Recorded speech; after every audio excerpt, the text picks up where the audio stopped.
Hail them. Hailing frequencies open, sir. Hailing frequencies. Open. I don't know why I keep giving alien street food a chance. It's always such a gamble. Captain, we're being hailed. On screen. Hello, and welcome to another Hailing Frequencies Open podcast where we continue to trek through the past and future of Star Trek. As always, I'm your host, Mike Jones, and joining me again in the virtual studio, he knows a thing or two about revealing costumes. It's Damien. Oh, Mike Jones, how dare you? You're going to embarrass me in front of our guests. Well, these intros are supposed to give a hint as to what the episode is about, we'll get there. And also joining us, you can call her the elected one. It's Lenita. Absolutely. I run this now. Hi, Mike Jones. Mistress. Hi, Damon. Good to see you both. And without further ado, I want to introduce our very special guest. You'll know him from Star Trek The Next Generation, episodes such as Angel 1 and The Offspring, and just a ton of other things. We're going to get into it. Thank you so much for being here, Mr. Leonard Crofoot. Thank you very much. Thank you so much for joining us. Thank you. This is a big day for us. We're so excited to have you here. And I just kind of wanted to start talking about, first of all, we're all theater people, like we're theater nerds. I'm a equity stage manager. Damien has been a company manager on the road for a long time. Lenita has been a stage manager and also in the production office. So in doing a little research for this episode, I was blown away by your Broadway career. I mean, you spent so many years on Broadway working with these huge people like Hal Prince and Agnes DeMille, and I was really impressed. So first of all, I wanted to just kind of ask you how that was being on Broadway, back before you went into film and TV. It was kind of a different time than now. Yeah, it was a really different time, and I love Broadway. I mean, the theater is a love of mine. That I was there from 67 to 85. Wow. In New York City. Oh my gosh. And not just Broadway shows, but also national tours and bus and trucks and all, in and out. And sometimes I go back to the West Coast and then right back to the East Coast. I love Broadway. Yeah, that's nice. Now, my touring question is always, did you play Peoria? Yeah, no, I never played Peoria. Okay. No, I saw that in the trades all the time. Yeah, right. But I did tour just about all the states. I mean, I traveled in Carol Channing, the Hello Dolly, when I played Barnaby.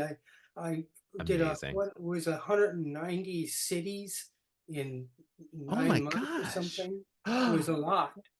I mean, that is exhausting. Split week, or split day. Yeah, morning in one place and evening in another. So yeah, it was wonderful. I've traveled. Oh yeah.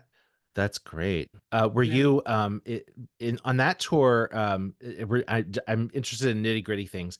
Were you bussed everywhere? Were you in like sleeper buses, or did they put you in hotels? We were bussed. Yeah, we had our own private buses, and we sometimes slept on there in between. But we stayed in hotels, and then sometimes we slept on the bus. Some of us didn't want to get into a hotel. Yeah, yeah, right. It was great. I know that life well. Now, and you said you were on tour with Carol Channing doing Hello Dolly. That must have been that must have been a tour. I mean, some of those tours that when you would come into town, they must have treated you like rock stars. I mean, on a tour like that, was that ever your experience? Well, in some places, particularly when I worked with Carol in London, England, with the 10 Stout-Hearted Men. We were on the headline newspapers, and stuff. They recognized us. We were there for 3 months at Drury Lane Theatre, London, England. That was a start. Oh, that's a beautiful theater. Yeah, that was quite beautiful. But yes, on Hello Dolly touring, we were recognized in coffee shops and stuff like that. Yeah. Yeah. Wow. Do you have Wow, a that's awesome. favorite? Was there a favorite tour? I mean, aside from Hello Dolly, which is like amazing. Carol Channing, love her to death. Well, That's amazing. my Go favorite ahead. tour was my own show, which was Nijinsky Speaks. I toured universities and did lectures and also master classes, and it was a show traveled all over universities around the country. That's That amazing. that was an amazing experience. Yeah. That's Wow. great. So then, when did you go to the West Coast, and did you make a decision to move into TV and film, or? Yeah, I moved in 1985, and I just thought I'd try my luck at in West Coast. Honey Sanders was my agent at that time, and she just moved to the West Coast, and I liked her and thought I'd Wow. go follow and try my luck there, and so it turned out pretty good. Yeah. And when you make a move like that, do you feel like you're leaving Broadway behind? Was that like a fraught choice, or? A little bit, because when I got there, I got a few television things, but then I got some other theater things that they wanted Oh, me to come back to New York. oh, how fun. One of Sure. them was to understudy Mickey Rooney in Funny Thing Happens the Way the Forum. Oh my God, stop. But I turned that down Wow. because Okay. I was working, Oh, Wow. so Very cool. amazing. yeah. So yeah, you got to LA in 85, and then 87, not very long after, you had your first Star Trek appearance. Right. Yeah. Mhm. How was that audition process like? Well, the first one I went in for the Outpost. I think it was called the Outpost. It was Oh, for one of the Ferengis for the mm, 3 different parts I read for, and they told me that they didn't want me for that one, but they had me in mind for something else. So tell my agent, and they'll be in touch. So then they were. I forget how long it was. It seemed to me it was a number of months afterward. mm. But then they called me in. It was for Angel One, and they read me, and they said, this is the one we were thinking of for you, and we'd like you to play this part. So And Well, who you did ended up in you? a much better episode True. than Who You did sure like? the did, Outpost. yes. Like, who did you audition with? Like, what was that process like? Like, being on the outside and in theater, sometimes you're there for the auditions and the casting, but like, I've never worked in television and film, and I hear the stories of like, it can be casting agent, maybe the director, maybe a producer. Like, who were you reading for? well, I was reading for the casting department Mm, and some higher ups that were connected with Star Trek, which I didn't know who they were, but they of were course. suits, you Mm. know. Right. And Casting department in suits. I love it. yeah, so they were calling the shots, and they had me go out, and then when I came back in, they said, we'd like you to do this. So there Oh, was That's some immediately. awesome. discussion. Yeah. Wow. Well, and had you seen Star Trek before? Were you aware of it when you I I heard that's saw what the the show was? original Star Trek, I was an avid fan way back Oh, when cool. television, and I watched all the episodes, you know, I really loved it. God, I couldn't wait to see it. And but I hadn't seen the Star Trek Next Generation when they called me in for the Ferengi. I hadn't seen it. Well, I'm sure it Sure. was early enough in the process. I'm sure none of it had even aired yet. So you probably were just kind of going on faith at that point. Maybe, yeah. I just don't remember seeing it at all until Yeah. until I I, I think I saw the Outpost on television, uh, Mhm. before the Angel One came out. Oh, I guess interesting. I saw that episode. Yeah. Yeah. Got it. I was reading a little bit of the background on Angel One, and it's this. They go to this planet that's dominated by women, right? It's like the female-led society, And Yeah. originally they wanted those women to be like these tall Amazon women. And it seems to me that they cast all the men on the planet who are on the shorter side. Do you think that worked to your advantage in getting cast there? Oh yeah. Often Yeah, being short on the shorter side of things, it works well for me. Number of times that they need a shorter guy, so I was called in to audition. So that that's great. happens like that. That's sometimes the way it is. But with the shortness, they originally had it quite different with the makeup. They had me dolled up in eyelashes and the whole thing, very Oh, feminine. And Really? Roddenberry saw that. They brought it to his attention. He said, "Oh no, we can't have that. That's a little too far." oh, But you can interesting. imagine if they did keep that, what would they do with Mistress Beata? I mean, would she look like a man? They dress her. I mean, Right. Yeah. I'd be Trent would be a woman. She would be. It wouldn't work. I don't think. So anyway, That's yeah, they fascinating. nixed that right away, and the Yeah. makeup that you see is what they wound up with. But yes, the shorter makes me look up at her, and she's the leader. She's also the leader, ladder leader. Well, and Right, it's right, funny yeah. watching that episode because the way that you look at her is is it's actually sort of unclear to the audience because you're like there is something mysterious and deeper going on there in that relationship that Yeah. makes you kind of want to know more. So I'm curious, like, did you have a backstory to what you felt like your relationship was, or is that something that you worked out with that actress, or like how did like something came across? Well, I had a backstory, but I didn't wasn't able to converse with Karen. Yeah, We were slammed in, and we just you know did it because that's television. It's yeah, snap, crackle, pop. yeah, Know your lines, hit your marks, do the scene, go on to the next one. Well, my backstory, I felt that uh, I was her henchman and mm-hmm, that Mm, I was the guy who would do anything for her. I was going to take care of her. yeah, So yeah. I wasn't so much the feminine side of her, like they were trying to show masculine, feminine. I was me, Trent, yeah. Yeah. her sidekick. And she was the leader, and so whatever she said goes. Whatever she needed, I got her. Mhm. Whatever was required, I took care of it. So I was the caretaker for her, I thought. Yeah, That and it definitely came through. I mean, you were yeah, even gonna be the executioner. I mean, hand over the button to yeah, at the end. Yeah. Yeah, definitely devoted to her and willing to do whatever she needed. And notice what a leader she was, a woman. She made the decision not to kill or dismember Mhm. uh, the rebel, but to yeah. listen to the terms. That's a leader, a woman Hmm. leader.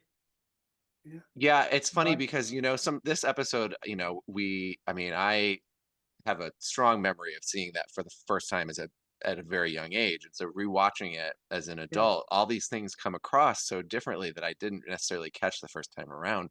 But that is one thing that, that she really it's easy to look at that and be like, oh, this is like this backward planet, and they don't necessarily understand how to do things. But right. you really got a real picture of a sort of complex leader, and also with this relationship that she has with this man who is her go-to guy. It's much more complicated than I originally maybe saw it Well, as a kid when I watched it. also, it's interesting because Riker gets in on the picture Mm. and she likes a man with a Yes, hairy chest. And and I don't have any you brought hair it on up. my chest, Well, listen, so on that level, I was a bit jealous and I was envious, but I knew that if that's what pleased her, maybe I could get some hair on my chest too, you know. it's so You funny, and know. Well, it's so funny in that it reads as like it. Well, and also like as I mean, I will be honest, as a young person watching this, as like a young didn't know he was gay boy. I had a big crush on Trent, not gonna lie. That's all And right. okay, and For your data. I was all about that costume. I was, but this episode gives us these like two like very different and real pictures of male beauty, and that that was very striking to my adult self watching this, and you know that we got to see Riker and we got to see Trent both in these costumes, and this Right. sort of spectrum of beautiful men, really. And Jonathan Frakes is tall, like he's a giant. Yeah. He and Karen kind of were bookends to me. Wow. You know. Now there's all of these stories about Star Trek: The Next Generation in the first season about how chaotic it was, and how did any of that read to you? I mean, I realize as a guest actor, you're, like you said, you're just kind of like thrown to the wolves. Like, how much are you picking up on in an experience like that? Well, I didn't sense that it was chaotic, but I did sense a certain energy of wanting this show to be a success because they hadn't been picked up yet. Right. It was early on. So they were biting, you know, hoping that this was gonna go. And so they worked hard and we all brought it together, and it was a team effort, I thought. But chaotic, I don't think it was chaotic that I felt. Sure. Maybe on the director's point of view, but he was pretty cool. Rhodes, you know, he was pretty cool. I didn't think that there was a real problem. The crew seemed to know exactly what they were doing. Everything seemed to be on time. It seemed to me. Cool. Maybe it wasn't, but that's how I felt. It's like And swans I on a liked the lake. camaraderie of the whole group. Everybody just brought it together. Everybody did their job, you know, and did the best they could. That's great. That's really great. And did you have a sense of the sort of like the look and I mean, like, you know, you talked about the makeup, but like the look of the costume and all of that, like before when you signed up, like how much of these things, like as a guest actor, are you aware of what you're signing up for in those moments? I didn't know what the costume would be, but I love the costume. And when they handed me this tray of earrings, earpieces, they let me choose. Oh, cool! And I interesting. chose the serpent, and Jonathan wanted that one, but I got it. He wound up with a different one, but he told me after I wanted that serpent. Oh, how funny! But trooper that he is, he let me have it. So, well, I already had it on my ear. I wasn't giving it up. In fairness, he only wears that for one scene. You wear it in every scene that you're in. You would think that you know you should take precedence, really. So, but they did offer me a choice. You know, they had 4, I think, 4 earrings, earpieces, and yeah, that was the one I wanted. Nice. I got to choose it. Is the costume that we saw on screen what you started with? Like, or did they make any changes in the fitting? You know, it seems pretty fit to your body, you know? Yeah, they took measurements of me way before, and sure. they knew what I was, my shape and size and all of that. All measurements were taken. So when I tried it on, they maybe tucked it a little bit here and there, but that was it. Yeah. I sorry. Bless okay. you. Yeah. Bless you. Hay fever. Oh, it's the time of year. I don't know if you're aware, but that costume, when Paramount auctioned off all of the Star Trek props and costumes, someone bought your costume for $280. And I just wonder where it is. I don't know, you know, like what is it on a mannequin in a right? That is a steal. That's what I'm saying. Like, you know, are they wearing that to the club because like no, you know? it's on a mannequin. It's on a mannequin in a room with a whole bunch of other like Star Trek paraphernalia being like this. Well, It was my Their prized hearts. possession. or if someone is wearing it to a convention, all of those Trekkies will see that and be like, Trent. Yes. But do they have the earring? That was my that's the Oh, thing. Like, no, I have don't you think Where did have that you go? I Did you didn't have- get it. I wanted it. That's I was what I'm gonna saying. say, Did you they ever don't- did you take it? Did you just They don't let you take things. I wouldn't have done it, but I did ask for it, and they said, "Oh no, we can't." Oh. Oh, that's Like, so what are they nice gonna of do? you. Yeah. Never gonna be used again. Let me have it. The thing is, it probably has been used again. I know. Probably. But yeah. So that episode was in season 1, and then you Yeah. got to come back a couple seasons later in a very different episode, and really one of my favorites, The Offspring, a Yeah. Data episode. Yeah. Jonathan Frakes directed it. It was his first time directing on TNG. Right. Did he request you? Did he cast you, having worked with you before? He mentioned that he had. Yeah. I didn't. My agent didn't mention that to me, but he mentioned later when I got there. He asked for me. He knew me from Broadway days, and he knew that I was a dancer and I could move. And he was unsure exactly how much movement he would need, but he would need somebody that could move. So Mm. he thought I might be right for it, and he was very happy that I wanted to do with all of the makeup and such, Right. So, yeah. Yeah. Law's movement is interesting. You did this kind of robotic walk, and was that something that did you watch how Brent was moving, because he's also an android, or how did you develop that? It was really effective. Brent helped me. He Yeah. said, "Can I give you a tip what I do for data?" I said, "Please." He says, "I do this, right, with the head." Yes. Oh, I saw that. used That was So- loud and clear. It was amazing. It's so He cool. gave that to me, trooper that he is, and then I took that and I, with my body, and I worked the body as well as the head. Yeah. With the walk, I because the costume was glued, they had to wear, I put latex buns and latex all around me, and that latex adhered to the inner thigh. So it restricted my movement. I couldn't lift my legs. I Oh. had to stand the whole time, and I couldn't bend. It would break the seal.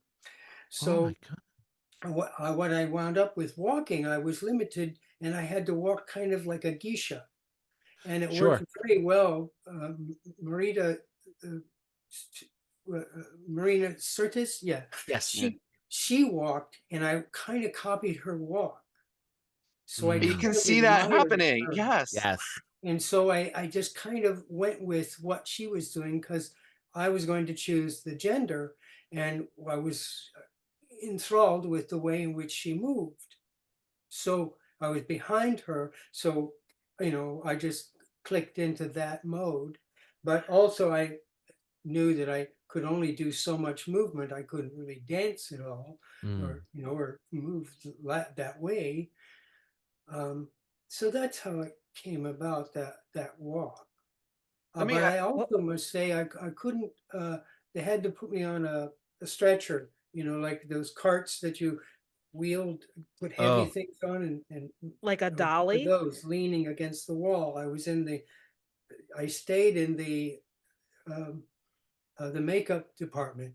They let me stay there because I was really going to be lonely if I had to stay in standing the whole time in a trailer, so they let me Right. stay there so I could at least look at the wonderful masks and everything when they weren't there.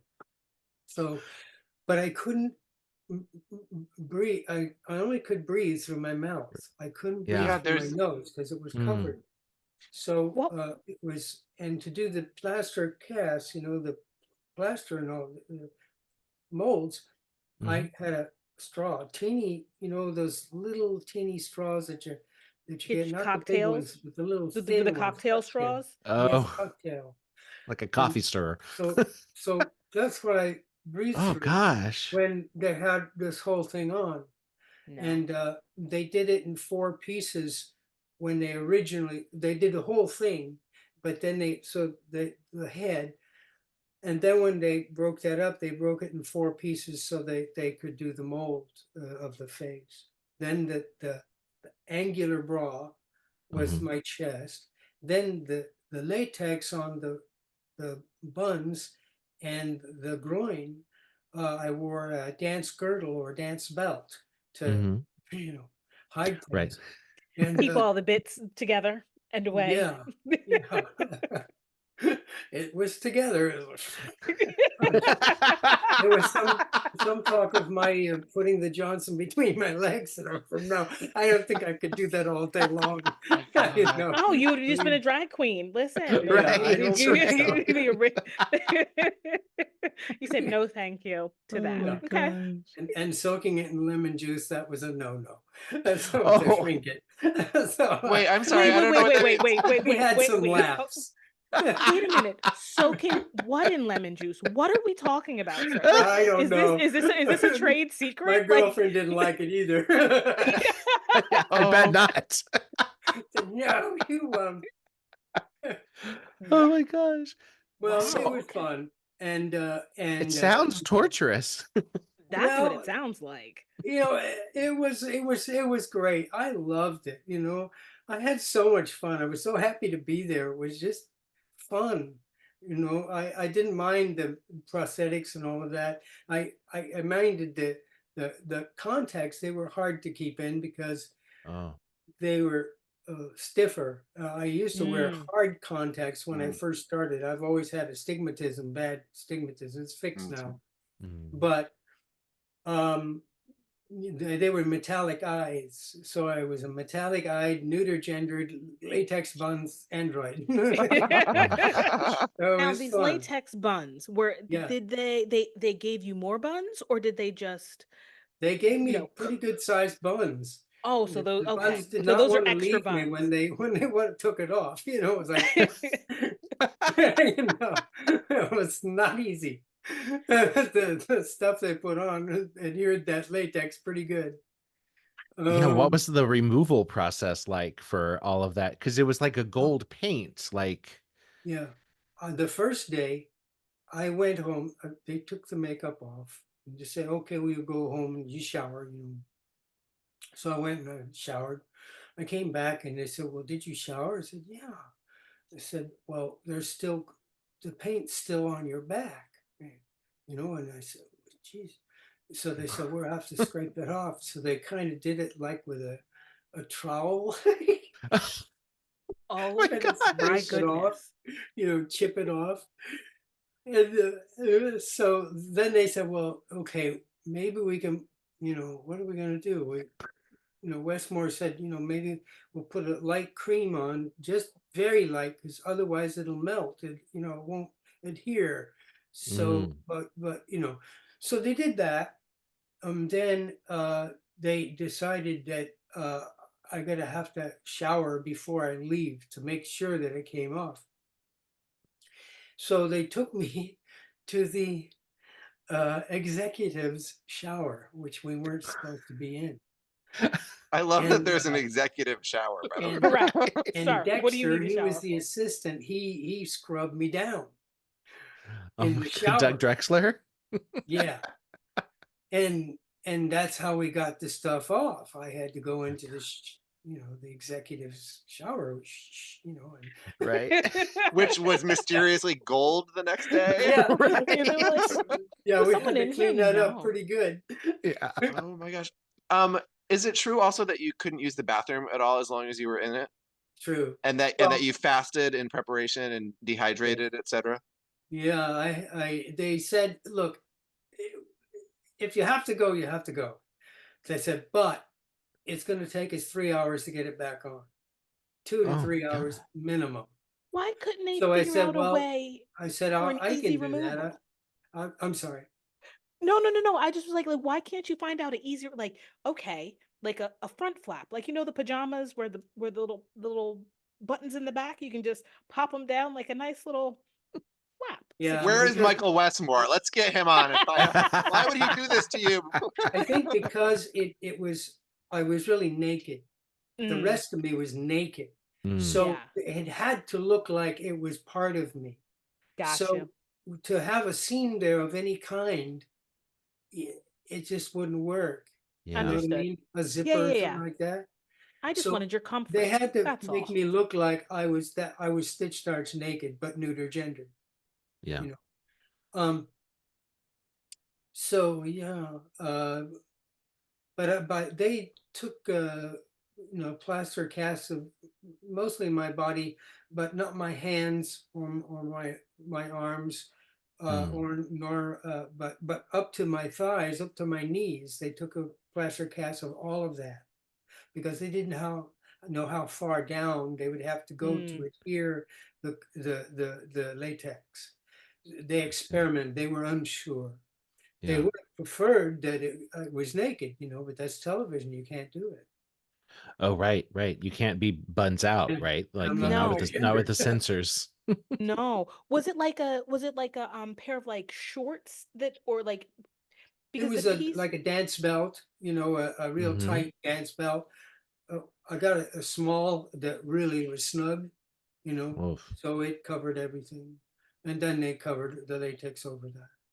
How many days did you have to do this? Were you there? Well, that's a good question because I thought it was 7 days, but I'm told that Oh, it was only 5 at the most. I'm oh, not sure. 5 or 7. Hello. Because That's because That's a lot of days to that's be a lot of encased in that days. kind of. yeah. yeah, and it was a lot of hours. Uh, I must say it was fun. I didn't have a problem with all I had was a little piece of lettuce that I rolled up and just That put was it in lunch? the hole, and I was able to chew that. Now I couldn't chew very much because it would break the seal, so I Yeah. had to kind of swallow it. But water just was through the straw, and of course the crew were very funny. The last shot that we had was towards the end of the day on the last shoot, and they wanted me to do myself as one of the chosen fellows who might choose to be one of Yeah. the lot. Oh, When But she's right. but they picking. couldn't Hmm. because they had to get me out of costume to do that. So they had Mm-hmm. somebody Oh. else do that. Oh, But the last day were in the green room or the blue room, whichever it was that they had, and the crew said, would you like a beer? Said, yeah, what? I like a beer. you know, I said, "What?" Through And the then they straw. said, can you hear this water go into the bowl here? Ah! They were teasing the heck out of me. I I said, bet. stop! Oh Don't my gosh, do that's that. so mean. Oh, Now But they knew that was the last scene, so I was Yeah. you're like, gonna all be you bets are were, off. that's Yeah. it. yeah. Right. If they'd done that in the morning, I don't know. I might have had to. You're gonna So, break the seal. so just to be clear, your eyes, you had contacts on your eyes. Yep. Your Yeah. nose was closed. Your Mm-hmm. mouth was all but closed. It's just Your Mm-hmm. ears, could you hear people? Oh the ears were no. covered. Yeah. Your Oh, ears So were covered. I so would be I had claustrophobic. muffled sound. Yeah. Yeah. So essentially, all of your body functions were shut down in order to do this role. Except for the Well, my sense of face, touch. certainly my face. My arms were I could move. Mm. Okay. My feet, I could walk. I didn't have stockings or anything like that. It was barefoot, Mhm. you know. So I was dysfunctional in the Mm. facial area, but it worked out really well. It's cool makeup. I think it Yeah. was Michael Westmore's favorite makeup. He said in one of the podcasts or one of the specials, he mentioned it.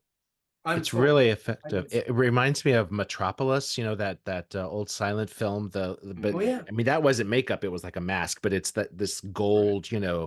Mm. statue. It really worked. Yeah. Was it your voice doing the lines that we It hear? was my voice, all Hmm. of the lines, but they Mm-hmm. put it through some sort of mechanical, Mm. Yeah. Okay. Yeah. tinny sound.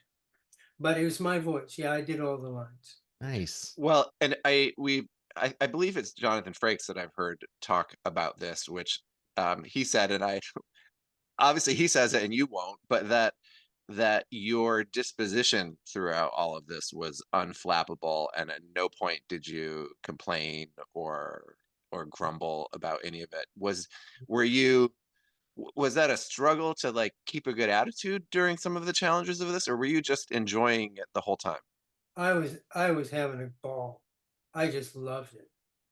I loved it. Amazing. That's great. I That's so really, cool. really, That's so cool. really enjoyed it. Because at some point That's I So feel like that's I a would have been like, professional. "Are we done? Are we done? Like we've done all the scenes.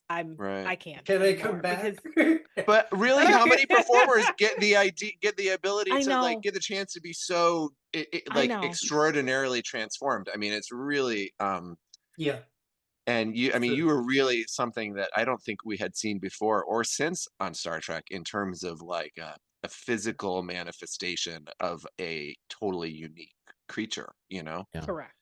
Yeah. I loved it. I love being creative, and uh, Patrick came in to do the one scene walking around Trent, not Mm. Trent, the Lao, Well, and he walked around, and I just loved the way he studied me. So I kind of followed him a bit, Mm. wondering, is he going to come back? And I took from him the concentration that he was mhm, giving me, and he was very intense Mm. yeah, at looking. What is this? What yeah. is Data done here? What is this? Wow. Yeah, it was pretty cool. That's Can I awesome. can I ask you so many of the things that you're talking about and that we could clearly see watching the episode are such like strong character choices. Um, to what extent are these things that were like collaborative in working with the director, or were they like choices that you made in advance, or like things that just sort of happen in the moment? I think I think they happen mostly in the moment. Uh, the directing, they when you're hired in television, they trust you Hmm. Mm. because you got to get that, hit your marks, know your lines, and they believe that you're the one. They cast it that way. You know what I mean? Mhm. And uh, like for the spray thing on Trent, that was an Mm. improv of mine. I wondered about that. I saw that. I Oh, was like, is that the right. script? Like, did he just do that? Like, what? Yeah, I sprayed, and then I sprayed my chest because I wanted to grow hair. Yeah, perfect. I thought the perfume was going to grow hair. So so that was my thinking. And Love Perfectly it. logical. Rhodes, the director, he loved it. He says, "We're going to keep that. Yeah, we got that. We're going to take that." I think we only did one. I think we did two takes, and the spray was on the second take. So, oh, we got that. That's the one we're using. So Nice. you know, so it's things like that. Um, when I did the Voyager, the Omar, Mm.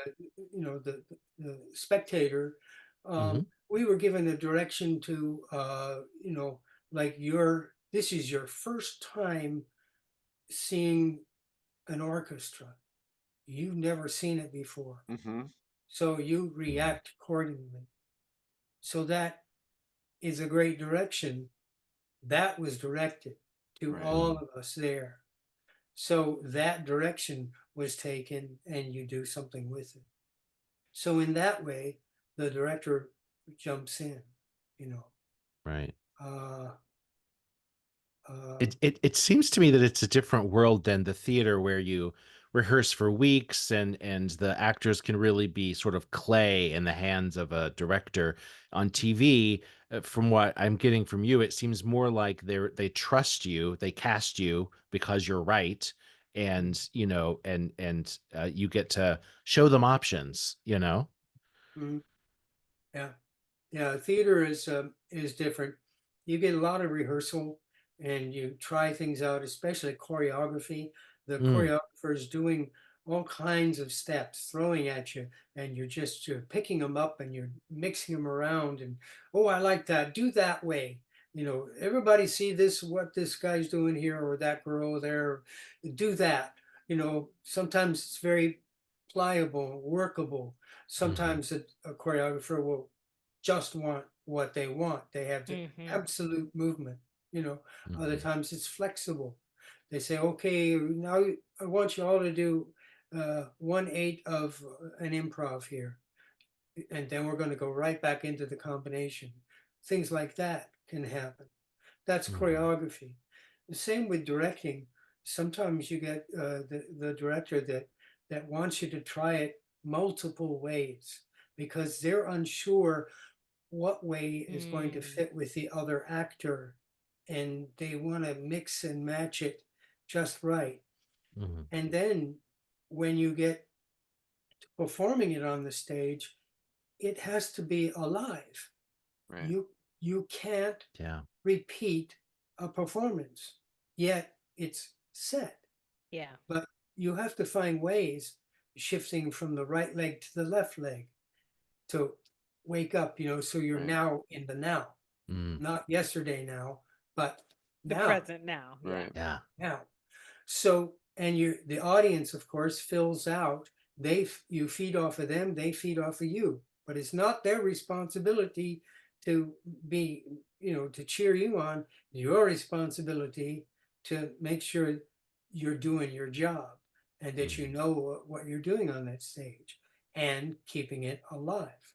That's why when something happens on the stage, a mess up of some sort, like uh, the Carol Burnett, when she was on stage, she they weren't allowing Carol and the others comedics to do their comedy because the director wanted a certain way. They said, Mhm. "Well, mhm. don't you want some input from us? We're masters at this. We know stuff." Right. Said, "No, I want it this way." So anyway, then she was in the front of the curtain, and the curtain wouldn't open up, or I forget what it was, but the show couldn't go on. So Uh, Carol Burnett, being the trooper, she just ad lib, Right. and this was live, and the audience loved it, and they taped it, and that's because all I've seen theater that is. with That's theater. Yeah. yes. When Yeah. one time when I did my own one-person show, the critic was in the house the opening night, and I couldn't think of my first line, and I wrote it. Oh, the worst. I couldn't think of it. And I panicked because I just I, so the lights came down. Finally, I remembered the line, not that line, but a line after it, and I got into it. Mhm. But it was a blessing because the role that I was playing was an insane man, and I surely Mm, was insane that performance. Yeah. Yeah. After that shakeup, I was crackers. right. And it was live and it really, really worked. I did an insane performance, the likes of which I hadn't done previously I love it. for That's opening amazing. night. Do you It's But prefer? this beautiful. It's Yeah. theater. Yeah. And do you prefer, like, I know that you started in theater and then you went out to the West Coast. Do you have a preference for one over the other? I have a preference for whatever I'm doing. Now I'm streaming, podcasting. I'm doing Facebook and Instagram and stuff. It's so much fun. It's different than anything else. It's what is going on. But I do have a true love of the theater. Broadway. Yes. Yeah. I really, really like the theater, but I love the cinema. And I had to learn to bring it close in, not to be animated, like, And project and to like the back you of the are when house. you're on Yeah. the theater. You tend to go that way when you're in front of a camera because you've got energy, Mhm. and I got a lot of energy. So I had to learn how to get in front of a camera to pare it down and to Mhm. not get too active, but keep it focused. So it's a different skill. Right, and you don't have the benefit Absolutely. of the live in the moment feedback from the audience. You're just No, you don't. You're, and the audience is stuck with what the celluloid end product is, right. you know, which is quite beautiful if it turns out, sometimes they re-edit movies, so they Sure. change it. This version, that version. This has been like a masterclass. Do you teach? You must teach acting because the way you're explaining it is very well thought out. I teach, but not acting. I teach movement and dance to K through 2 uh, Oh, That in must be Burbank, so much uh-huh. in fun. Emerson, Ralph Waldo Emerson Grade School. And these kids have been Awesome. doing it for 14 years. Oh my Once a year, gosh. I go there and teach multiple classes and teach them movement and dance, and I love it. These kids, they're gung ho. Yeah. They are Talk about so energy. thrilled. But I must tell you, I wear them down. Oh, I love that. Well, and also that is like an A excellent. nap. It's an I excellent do. That's age when to. I come out with the energy. It's an excellent age to be working with kids because it's like it's before they are quite as maybe embarrassable.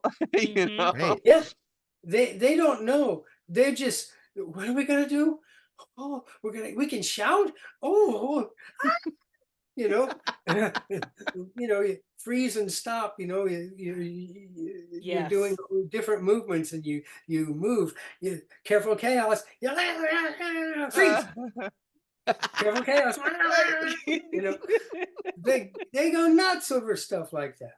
They Mhm. love it. I bring a skeleton. I teach them the bones of the body and how the body works, and we do them bones. Them bones, Bones and them bones dry and bones. mhm. That song, and they do a dance to that stuff. I teach them Petrushka, which is from 1912 choreography. Oh, In the room, they're Petrushkas, they're puppets. I bring a hand puppet and I show them how you take the hand puppet off and drop it on the ground. There's no movement, but you put your hands in the puppet, then there's life. But Yeah. Petrushka comes to life through magic. The magician gives Petrushka the magic. You see? So wow. then Petrushka is a puppet but alive and has feelings. And then we get into the whole room where he's trapped. But these are all the kids trapped in a room. Yeah. So many things. I do another Technologic from Daft Punk. I do Technologic. They I they love love it. it. Oh, I, a that's so fun. lot of other things. Some ethnic dancing and stuff, polka and stuff. Oh wow. Wow. Um I want to take that. No, I was just like, I want to come take this class. Well, you're welcome to. If I'm the gonna fly home teacher would 3,000 like it, miles. it's fun. I want to But come freeze and be wild with kids.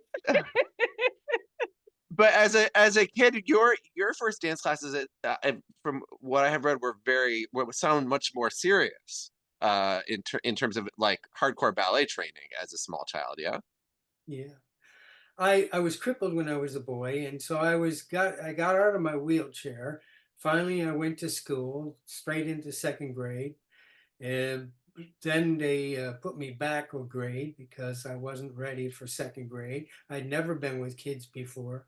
I have Wow. a thing out on my called School Day. If you go to school, put School Day with Leonard John Crofoot, you'll see a video of that. I Okay.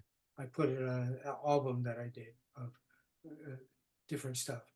And so I got into the ballet class to strengthen my leg. I was in a leg brace after the crutches, after the wheelchair, and one leg was longer than the other. So we had to equalize the length. So the doctor suggested ballet classes. My brother and sister were already taking.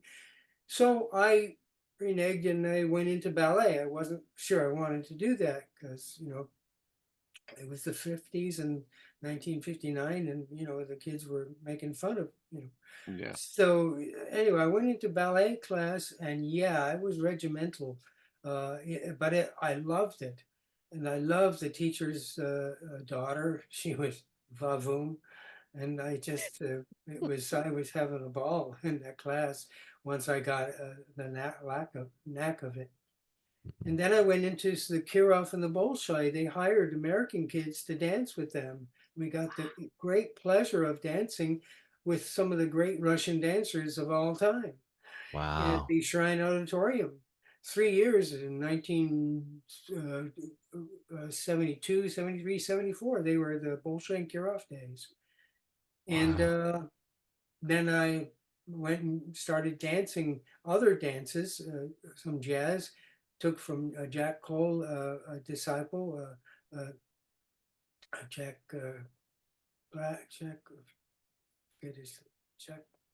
Craig. I forget his last name. That's fine. Anyway, it was very, very good jazz. And later I got to take from Matt Maddox, who was a Jack Cole. And then I worked with Buddy Schwab, who used me as an assistant in 6 TV specials. The first one being Johnny Carson Presents Sun City Scandals with the amazing wonderful people, Ethel Waters was in that. She's my favorite of all time, who influenced me the most. So I get, it's been a full life. Dancing has been my thing. And that's wild to have gone directly from like a wheelchair to ballet in that kind of with that kind of speed. That's just I don't understand how that is even possible. Yeah. Because it was innate. It's like there's a part of you that's like born to do something, and then when that meets the opportunity to actually like showcase it, it's like, oh wait. And yes, the vavoom of the dance teacher's daughter, and your siblings are doing it, but there's something in you that was like meant to dance. Like I just feel like when it comes to artistry and talent, when you nurture it, wow, that's impressive. It was my outlet. I've been in a wheelchair, I sequestered, not being able to, I had a grand time entertaining myself, I had a secret hiding place, a weeping willow tree. I'd climb out of my wheelchair, climb up using my hands. I wasn't supposed to use my legs. And I'd sit there in the cradle resting position and listen to the butterflies, dancing butterflies, and the shimmering of the weeping willow tree branches. And I entertained myself. And the wheels on the, I could listen to the rubber going on the different surfaces, the grass and the gravel and the sand and the wooden floors. It was audially, it was really wonderful, but I had no interaction with kids. I only saw them going to school. I didn't have any best friend or anything like that. I had a brother and sister, and but my sister had just been born, she was younger, 5 years younger. So my brother's younger, so I was the eldest. And now my brother's taller than me, much taller. But I had to be careful in ballet. They told me to be careful, so I wasn't supposed to use my hips as much. So my feet went out like a duck. So, and then but the hips stayed in the center, So it took me a while to stretch that out, Get that turnout right. Get that turnout fully, as opposed to just the feet, Yeah, so Wow. it Wow. was fun. And then there That's were great. a lot of recitals. I studied with George Zorich, who was with the Ballet Russe de Monte Carlo, and he was the one that got me at my first job in the film, uh, Reflective Fear, Reflection of Fear. It was different titles, and he knew the producer, Howard B. Jaffe, and so they were looking for a lookalike to Sandra Locke, a male lookalike. So I was called in and got the job. That's how I got my first, thanks to George Zorich. Well, we're coming up on our time, but there's one question I wanted to make sure I get in. So it's been a while since you've done Star Trek, but there are several shows currently in production. You've been an android, you've been an alien who's never heard music before, you've been an alien on a gender reversed planet. What kind of role, if they were to call you up, what would you want to do next in the Star Trek universe? Hmm. I think I'd like to play a villain. Mm. Fun. Oh, yes. Oh, that's a good one. I'd like to be Sinister. It's hard to imagine you being Sinister. I mean, he was the No. executioner. I mean, That's true. That's I true. mean- That's true. I mean, without a heart, Yeah. that kind of sinister. right. Wow. Me. Yeah. But maybe, hopefully, in the script, there's some saving factor in the end Yeah. that he reneges. Well- So I don't know, but a villain would be fun. Those are wonderful Well, parts. I would love to see it. Well, let's manifest that. Yes. Villain. Absolutely. Where can people find you? You said you're active on some social medias. Yeah, I'm on Instagram, Facebook. My website is leonardcrofoot.com, and have a NijinskiSpeaks.com. You can get that from the website as well. I'm on YouTube and Vimeo. I've got a lot of video out there. Okay. I'm on the seventh rule, Yes. some podcasts and things, and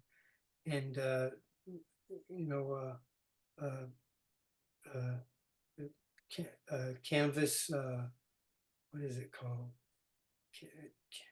Canvas. It just came out. Yeah. Wonderful thing. Wish I could think of it. You sent it to me. Oh gosh. Canvas Rebel. Canvas Rebel. Yes.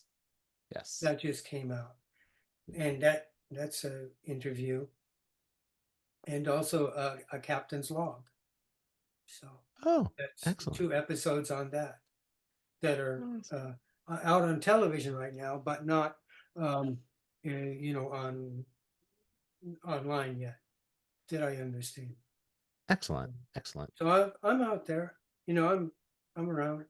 Good. Good. Mike Jones, I know I'm doing the thing that I always do. It came into my She head. she likes to add more when we're almost done. This is how things go every time. Because I was Listener, always check the timestamp. If you think that we're almost done, we're not. Okay. We're not. I'm the drama. Is there anything? Chaos. She's the Is there chaos. I am the chaos. Is there anything that like you haven't done? Because you've done so much. Like you've had a breadth of a career. Like you've touched almost sort of every genre of entertainment. But is there anything that you have yet to do that you want to do or is in the works to be done before you hang it up? Before I die. Well, I I wasn't am gonna say 76. I was gonna say, So I hey, was gonna- that's the You way it don't is. No. No. You'll get to the triple digits. Listen, you're teaching kids dance. You're fine. Well, I'll probably yes. kick the bucket Well, before you. I would say that I'm doing some things now that I always wanted to do. I took my hobbies and I made my stories and my music, and I put it together with TuneCore, and I've got some albums out there with stories and music and some songs. I want to do more songs. Now I've got some songs planned that, but I don't want to do electronically. I want to do it acoustically. And I'm not sure that I have the chops to be able to do that.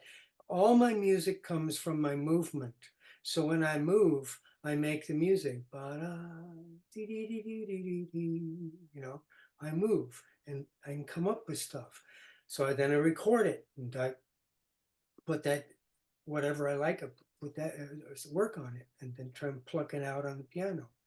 Play a little piano, a little guitar, but do I have enough chops to be able to hold, to write the songs just playing the guitar or the piano? I've done 3 pianos already. They're out there on Vimeo and YouTube and on iTunes and Apple Music, all those. But I want to do more songs. Yeah, that's the thing I'd like to do and plan to do. But first I have to clean up the attic. Yeah, get somebody to clean up. Yeah, get somebody else to clean up the attic. Leonard, I think that makes perfect sense that to me, because I think it goes back to when you were saying in the wheelchair, listening to the difference that the wheels, the different sound the wheels make on the floor. Like it's right from the beginning. That's the core. Yeah. Yeah. You're an artist at your core. I found out that I wanted to do music because of a contest that Björk had, which was called Innocence. She had a contest, and I like her very much, and I was going to submit to that. Well, Innocence, she had an interview that it was about, Innocence is about fear. So I thought, well, and she said, do you have fear or not? You know, I didn't hear from her directly. It was through the contest. I don't know her, but that made me think, do I have a fear? And it came, yes, I have a fear of music. And I thought, well, what? It's not her music. It's not music in general. Oh, it's my music. That brought me down, right back down to where I was in the Weeping Willow Tree with the music, the first time I ever heard music, sounds. And so I thought, well, wait a minute, why am I afraid? So I checked it out. It turns out my first songs that came out were extremely childish, extremely childish. So I was 59 years old at that time, and I couldn't believe I'm still a freaking child. No, you know, but yeah. But don't we all feel that way about like things that we've created in the past, and then we look at them and we've grown and changed and become different in ways, and we look back at the things we did and say, oh, I would do it so differently now, or yeah, it's true.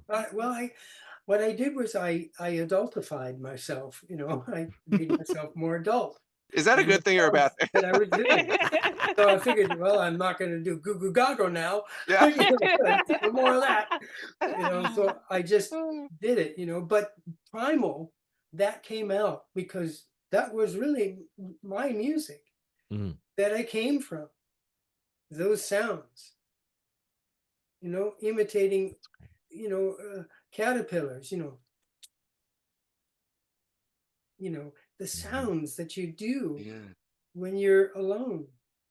So that's my story. You know. Yeah, I'd like to do some songs now. See, but if you want to hear stories or even the videos, go take a look. Absolutely, please. See what my chaos got you, Mike Jones? Yeah. That nugget. I love it. Glad we went down that road. It was a great time meeting you all. Thank you for the invite. Thank you. The pleasure is really all ours. Yes. Thanks. And best of luck to everybody out there. Yeah. Thank you. Thank you very much. Vote. Yes. Oh, yes. This is going to come out in time for that. Please vote. Yes. Yeah, we can make it come out in time. Thank you. Yes, it is more important now than ever. Think of Mistress Beata, how she's the leader. Yes. Oh, it's very subtle, Leonard. I like that. Oh, I love it. I love it. Yep, I got that message loud and clear, and I appreciate it. Oh my gosh. All right. Dear listeners, thank you so much for listening to today's episode. If you've liked what you've heard, make sure you leave us a 5-star review wherever you get your podcast. You can find us on the socials at Hailing Freak Open or at hailingfrequenciesopen.com. And again, I would love to thank our guest, Leonard, for joining us today. Leonard. This has really been you. a pleasure. Thank you all. And with that, I will say Hailing Frequencies, if I can say it, Hailing Frequencies closed. No goodbyes. Just good memories. Hailing frequencies closed, sir.